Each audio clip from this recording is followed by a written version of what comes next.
el capítulo 2, versículo 14 de Santiago. Hace unos años escuché a alguien decir que cuando usted va a tener una conversación incómoda o profunda o difícil, tiene que llevarse una pala para agarrar a palazos no, no, para poder escarbar, para poder hacer las preguntas correctas.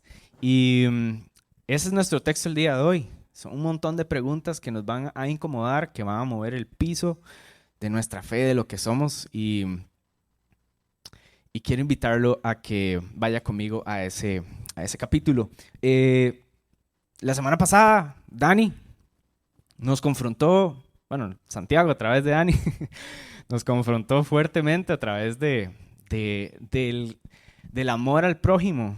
Honestamente, muy en lo personal, híjole, yo sentí como que literalmente estaban con la pala escarbando en mi corazón. Me sentí desnudado, Dani. Sentí que de verdad que la máscara se me cayó porque de verdad que el amor al prójimo no tiene nada que ver con una elección, tiene que ver con compasión. Y Santiago está revelando las intenciones de nuestros corazones así deliberadamente, está quitándonos la máscara. ¿A quién le gusta sentirse vulnerable? Levánteme su mano. A nadie, eso, muy bien, sinceros.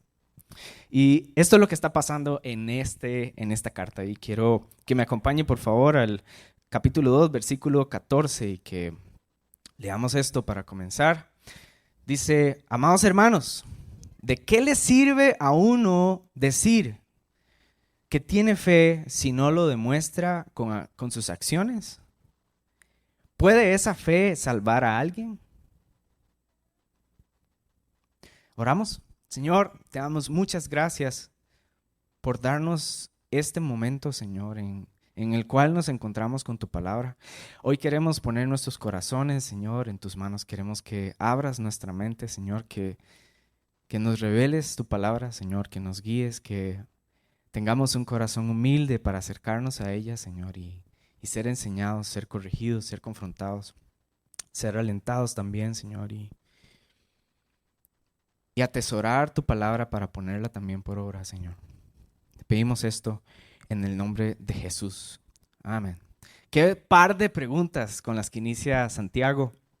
Qué increíble, me parecen súper confrontativas. Dice: ¿de qué sirve a uno decir que tiene fe si no lo demuestra con sus acciones? ¿Puede esa fe salvar a alguien? Se mete directamente con el tema de salvación. El propósito de la fe es la salvación. Es lo que siempre creí. Y darnos, y no solo la salvación, sino darnos el acceso a una vida plena. Y salvarnos de nosotros mismos, de nuestros propios razonamientos, de lo que nosotros pensamos, de nuestras experiencias. Salvarnos de todo aquello que pueda distraernos, que pueda enfocar nuestra fe en algo que no va a dar fruto, en algo que no va a producir nada. Hace un tiempo atrás, recuerdo que tuve una crisis de fe y, y a través de esa crisis de fe pude valorar el valor, valga la redundancia, de la fe. Es algo muy preciado y es algo que si lo colocamos en el lugar incorrecto, si lo alimenta algo que no tiene que ver con Dios, con su palabra, puede generar catástrofes en nuestra vida. Y Santiago comienza este versículo confrontándonos con esta realidad a través de esta pregunta: ¿de qué sirve nuestra fe si no tenemos acciones? ¿Cuál es el producto de esa fe? Y no pude evitar preguntarme en ese momento: ¿qué está produciendo mi fe en este momento? ¿Qué acciones está produciendo mi fe en este momento? Seguimos, si me acompañan por favor en el versículo 15, dice: supónganse que ven a un hermano. Perdón, antes del versículo 15, quiero que me acompañen por favor a ver las pantallas, creo que está por ahí. El capítulo 10 de Hebreos, versículo 23.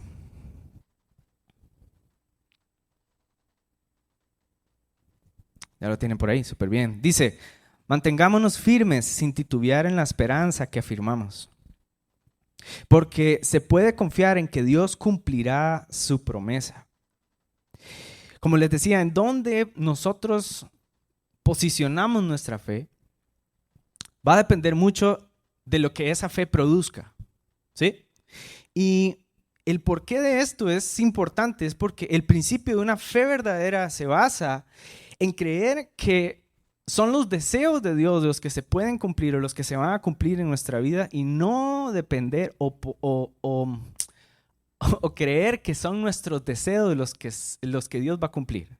Voy a decir no sé si me voy a entender, pero la fe verdadera se basa en creer que son los deseos de Dios, o sea, su voluntad, su dominio, lo que se va a cumplir en mi vida y no necesariamente esperar siempre que sean nuestros deseos, nuestra agenda, lo que se va a cumplir, ¿sí? Porque es lo que nosotros queremos que Dios haga en nuestras vidas. La fe debe basarse literalmente en ese principio. Y ahora sí, vamos al versículo 15.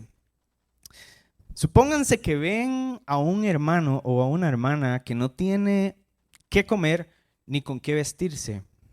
Y uno de ustedes le dice, adiós, que tengas un buen día, abrígate y aliméntate bien. Pero no le da ni alimento ni ropa. ¿Para qué le sirve? Como pueden ver, la fe por sí sola no es suficiente a menos que produzca buenas acciones. Está muerta y es inútil. Y esto se parece mucho a una persona que yo conozco y que ustedes conocen, o del que han escuchado hablar, y es a un fariseo. ¿Alguien ha escuchado esa palabra? ¿Sí?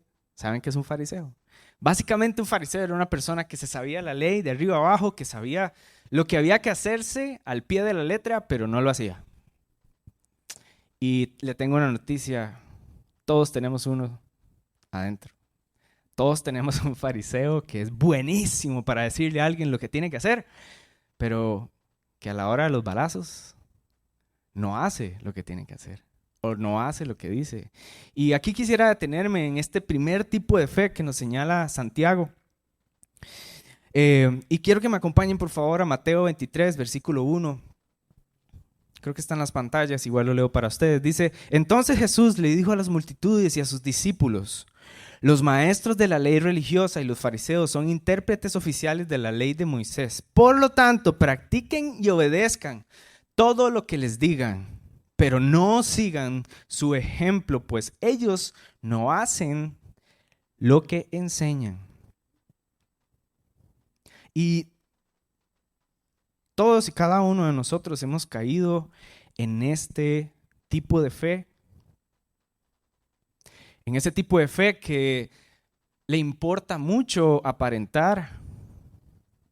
Como decía Dani la semana pasada, con respecto a etiquetar a las personas, cómo nos gusta etiquetar a las personas.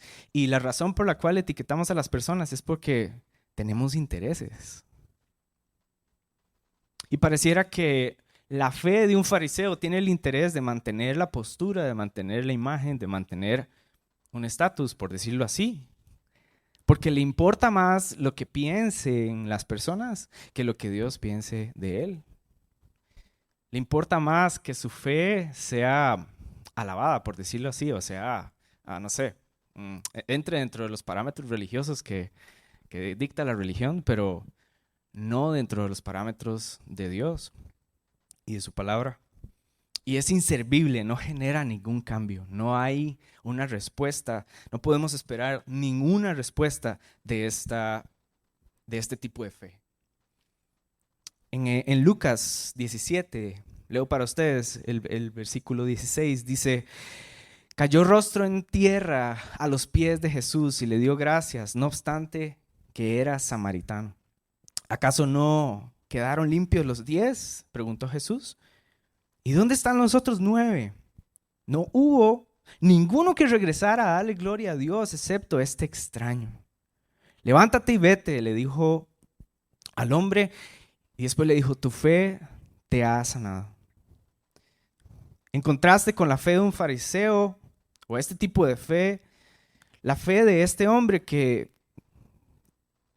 fue sanado de lepra junto con sus 9 compañeros, se devolvió y su fe produjo un cambio mucho más allá, a pesar de su contexto, a pesar de que era samaritano. Y no le importó lo que pudieran pensar los demás, porque iba gritando literalmente durante todo el camino. Cuando ellos iban caminando y se dieron cuenta que eran sanos. Y solo uno se devolvió y fue donde Jesús y se hincó y se arrodilló y puso su cara en la tierra. No le importó. Yo no sé con quién estaba Jesús en ese momento, la verdad, pero a este hombre no le importó. Simplemente en respuesta al milagro que hizo Jesús, a la compasión que tuvo, este hombre salió corriendo y se tiró literalmente a adorar a Jesús.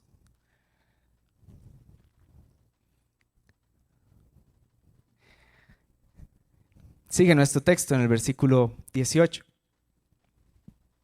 Ahora bien, alguien podría argumentar: algunas personas tienen fe, otras buenas acciones, pero yo les digo, ¿cómo me mostrarás tu fe si no haces buenas acciones? Yo les mostraré mi fe con buenas acciones. Tú dices tener fe porque crees que hay un solo Dios. Bien hecho, bien has dicho. Aún los demonios lo creen y tiemblan aterrorizados. ¡Qué tontería! ¿Acaso no te das cuenta de que la fe sin obras es inútil? Este punto es súper importante porque al igual que el fariseo que podemos tener interno, también tenemos una persona que siempre le gusta debatir, ¿cierto? Y ahora que están tan de moda los debates,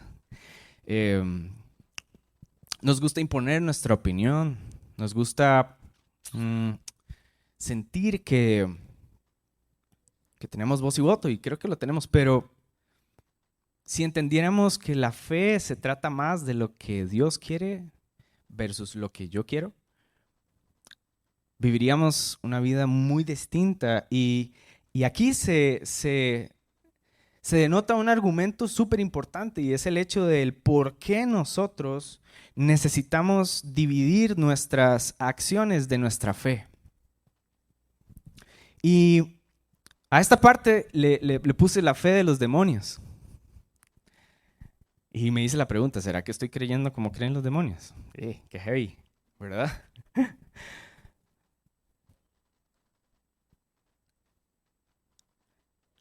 Y la razón de por qué los demonios creen de esta forma principalmente es porque los demonios saben quién es Dios, ¿cierto? Por eso tiemblan, pero no están dispuestos a someterse a su dominio. Nosotros constantemente tenemos el sentido de argumentar porque no queremos someternos. No queremos aceptar la voluntad que Dios tiene para nosotros. No queremos vivir de acuerdo a lo que Dios nos dicta, y cuando eso entra en conflicto, entonces lo que queremos hacer es justificar lo que queremos hacer. Y Santiago dice, ¡qué tontería! En el versículo 20 dice, ¡qué tontería! ¿Acaso no te das cuenta que la fe sin obras es muerta? Sin embargo, nuestra naturaleza pecaminosa siempre va a justificar lo que nuestro corazón desea. Esa frase que leí en algún lugar dice que la mente siempre va a justificar lo que el corazón desea. Siempre vamos a tratar de dividir. En el momento en que nuestra fe entra en conflicto con lo que nosotros queremos, es muy fácil dividirlo y trivializar, por decirlo así, lo que la palabra de Dios dice. Pero esa es la fe de los demonios. Esa es la fe que tiene una persona que cree que es posible ser saludable sin hacer ejercicio y comer bien. Por ejemplo, ¡qué fe! Sí, no, yo he visto gente que tiene esa fe. Yo he visto gente que tiene la fe de que todos los días pasa el tarjetazo y va y compra un montón de cosas, pero esa persona tiene la fe de que Dios la va a prosperar y que va a tener independencia financiera, pero no cree que sus acciones son las decisiones que la están llevando a esa situación, ¿verdad? Santiago nos muestra esto y nos dice, qué tontería es pensar de esa forma. Qué tontería es pensar que un matrimonio saludable, que un matrimonio de alta satisfacción, duradero en el tiempo, no va a tener problemas, no va a tener que ceder, no va a tener que ver a la otra persona como mayor, no va a tener que someterse, no, es una tontería. Así como es una tontería creer que nuestra relación con Dios va a crecer y va a profundizar si no tenemos un compromiso profundo y sincero con su palabra y con buscarlo todos los días y con orar y con leer la Biblia con devoción. ¡Qué tontería!, dice Santiago. Y nos lleva a reflexionar sobre esto. Dice en el versículo 21, ¿no recuerdas que nuestro antepasado Abraham fue declarado justo ante Dios por sus acciones cuando ofreció a su hijo Isaac sobre el altar? Ya ves, su fe y sus acciones actuaron en conjunto. Sus acciones hicieron que su fe fuera completa. Y así se cumplió lo que dicen las Escrituras. Abraham le creyó a Dios y Dios lo consideró justo por su fe. Incluso lo llamaron amigo de Dios. Como puedes ver, no se declara justos a los ojos de Dios por lo que hacemos. Perdón, se nos declara justos a los ojos de Dios por lo que hacemos y no solo por la fe. Y en esta escena nos describen, en este versículo nos describen la fe verdadera. La fe que Dios quiere que nosotros sigamos. Y esa fe tiene varias características y hoy quiero que, si usted está notando, lo ponga por ahí y que lo tenga muy, muy presente. Dice, cuando ofreció a su hijo Isaac sobre el altar, y eso tiene que ver con la obediencia. Es la primera característica que tiene la fe verdadera, es que su principio está desarrollado en la obediencia. Y la obediencia se basa en agradar a Dios. No podemos agradar a Dios si no conocemos su palabra, si no sabemos lo que Él quiere, si no sabemos lo que a Él le gusta. Dice en Hebreos 11:6, de hecho, sin fe es imposible agradar a Dios. La segunda característica que tiene la fe verdadera es que es congruente con la palabra de Dios. Como dice en el versículo 23, y así se cumplió lo que las Escrituras decían. Así se cumplió lo que las Escrituras dicen. Abraham le creyó a Dios y Dios lo consideró justo debido a su fe. Y es congruente con la palabra de Dios porque la fe verdadera tiene las mismas o características muy similares a la palabra de Dios. La palabra de Dios nunca cambia. La palabra de Dios es firme. Santiago nos confronta con el hecho de que nuestra fe no puede variar de acuerdo a las circunstancias y que siempre va a estar ligada a lo que la palabra de Dios nos va a guiar a hacer. Como por ejemplo, hace unos años escuché, no sé, alguien decir en algún lugar, no sé, la verdad no recuerdo qué fue, dónde fue, que una mujer dijo, es que Dios me puso en el corazón y yo tengo la fe de que voy a estar con ese hombre, ¿verdad? Aunque esté casado. Y eso es totalmente contrario a lo que la palabra de Dios dice, no es congruente, ¿cierto? Lo que pasa es que si no nos acercamos a la palabra de Dios para ser instruidos por ella, constantemente en nuestros propios razonamientos vamos a estar chocando directamente con la palabra de Dios y después cuando venga el día difícil, las circunstancias complejas y todo se tambalee, nuestra fe es una de las primeras cosas que se va a caer. Y la tercera característica que tiene la fe verdadera es que genera una amistad con Dios.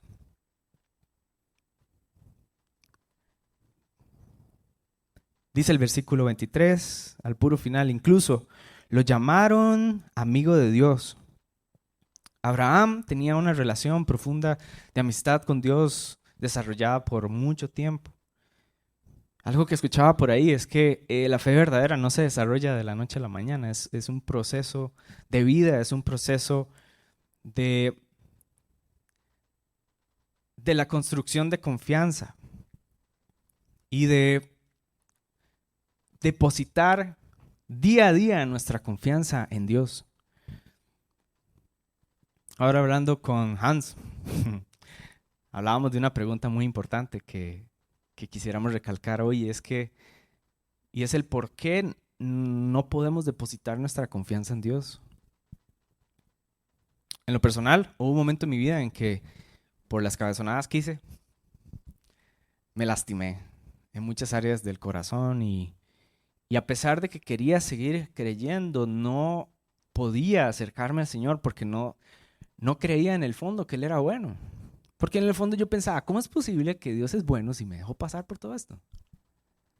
¿Cómo es posible que Dios sea bueno si me dejó caer y me quebré en 30,000 pedazos? Sí, es mi culpa, yo sé. Pero porque usted no hizo nada, ¿verdad?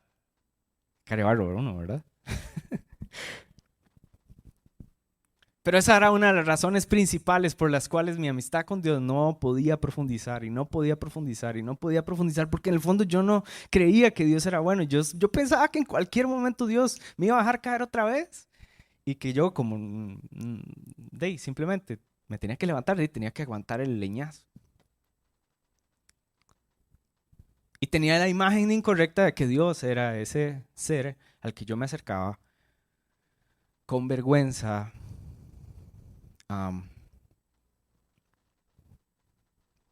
para recibir esa reprensión, para recibir ese castigo, bien merecido. Pero su palabra me llevó y me cambió la idea de que no es así. De que el principio de la fe verdadera es creer que Dios es bueno y fiel y que por eso es que nos sometemos a su palabra, por eso es que nos acercamos a su palabra, creyendo que Él puede restaurar nuestras vidas y creyendo que Él nos puede guiar por el lugar correcto y creyendo que Él está obrando a nuestro favor. Dios está obrando a su favor. Dios está obrando a su favor, aunque las circunstancias digan lo contrario. Dios está obrando a su favor.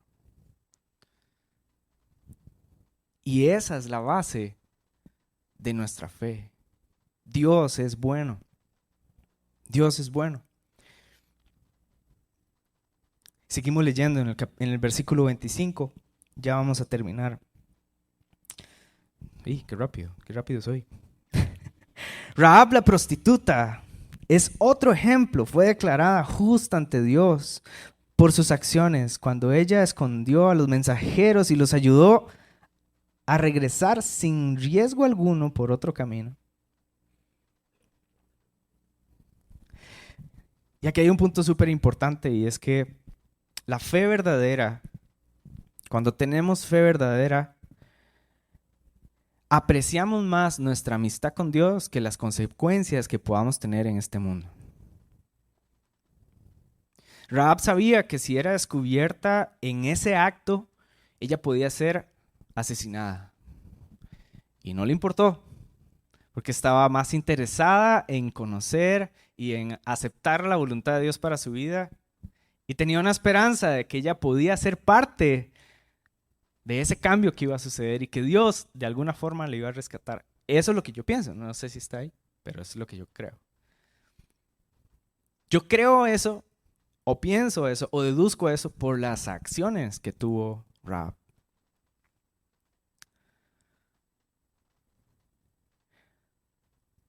Ella no le importó poner en riesgo su vida, sino que puso primero su fe y sus convicciones antes de lo que le podría pasar. Y eso es una realidad hoy en día.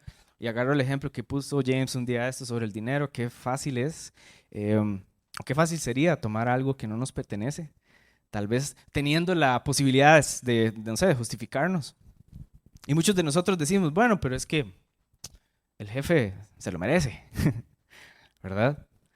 Pero qué difícil sería, o no debería ser tan difícil, pero qué difícil es haber tomado ese dinero y después llegar y confesar y aceptar las consecuencias de ese hecho, con tal de que nuestra fe siga permaneciendo intacta. Sería difícil. La pregunta es, ¿lo harías? ¿Lo haríamos? ¿Pondríamos primero nuestras convicciones antes de poner otra cosa antes que a Dios y antes de lo que nosotros creemos? Y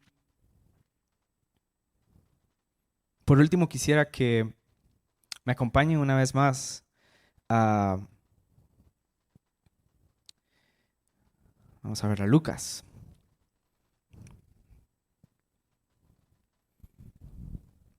Lucas 17, vamos a volver a leer este versículo. 17, versículo 16. Dice, cayó rostro en tierra a los pies de Jesús y le dio gracias, no obstante que era samaritano. ¿Acaso no quedaron limpios los 10? Preguntó Jesús. ¿Dónde están los otros 9? No hubo ninguno que regresara a dar gloria a Dios, excepto este extranjero. Levántate y vete, le dijo al hombre, tu fe te ha salvado. Una característica que veo reflejada en este versículo, que es muy comparada a Rahab, es que los dos tenían su reputación y no eran tal vez dignos de acercarse a Jesús, o no eran parte, por decirlo así, de lo que se decía en ese momento que debían ser personas aceptas para la promesa o para recibir lo que Jesús tenía para ellos. Si pensamos en una prostituta, es una persona que tiene posiblemente, públicamente o socialmente, de las peores reputaciones que hay. Y algo que me parece impresionante en este capítulo, en este versículo 25, es que Rahab, si vamos a Hebreos 11, se encuentra dentro de las grandes de la fe. Es mencionada a la altura de Abraham. Y era prostituta. ¿Y qué quiero decir con esto? Que cuando nosotros tenemos fe, la fe verdadera, cuando nosotros nos sometemos a Dios, Dios hace una obra que va más allá de nosotros y transforma todo lo que nosotros somos. Cambia nuestro nombre. No solo cambia nuestra perspectiva de lo que estamos haciendo, sino que cambia la perspectiva de lo que otros piensan de nosotros. Porque deja un impacto directo en las otras personas también. Una de las cosas más importantes que recuerdo de lo que Dani decía es que cuando nosotros no etiquetamos y permitimos que nuestra compasión, que la compasión fluya a través de las relaciones, es que se quitan las separaciones. Y es igual una persona que tal vez puede ser, como puso el ejemplo, Keylor Navas, a que venga no sé, un indigente. Para nosotros debería ser lo mismo. Y esa persona va a tener un impacto directo.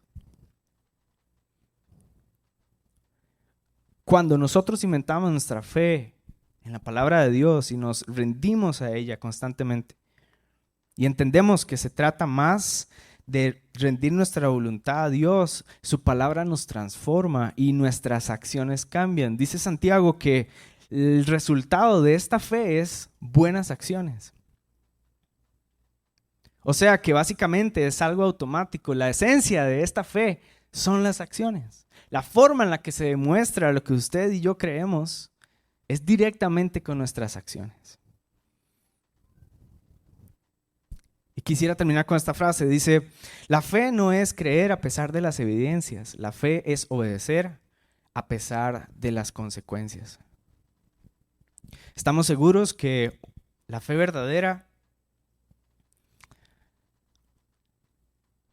es totalmente congruente con la palabra de Dios, se basa en la obediencia y se trata más de someter nuestra voluntad a la voluntad de Dios. Quisiera que me acompañe a hacer una oración. Señor, te damos gracias por la semilla que has sembrado en nuestros corazones, Señor. Gracias porque ser confrontados en uno de los cimientos de nuestra vida cristiana, que es la fe, es importante, Señor. Y sabemos que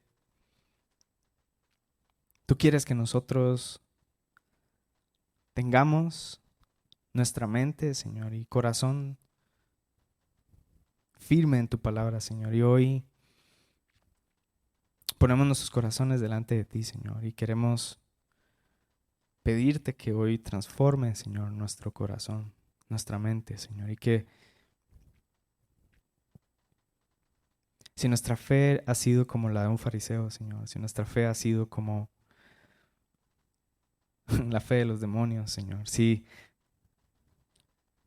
no hemos cimentado nuestra fe, Señor, en lo que tú quieres que lo hagamos, Señor, perdónanos. Y hoy queremos pedirte, Señor, que nos guíes y que transformes nuestro corazón para poder tener la fe verdadera, Señor. Y que nuestras acciones demuestren, Señor, nuestra fe. Muchas gracias, Señor, por tu palabra.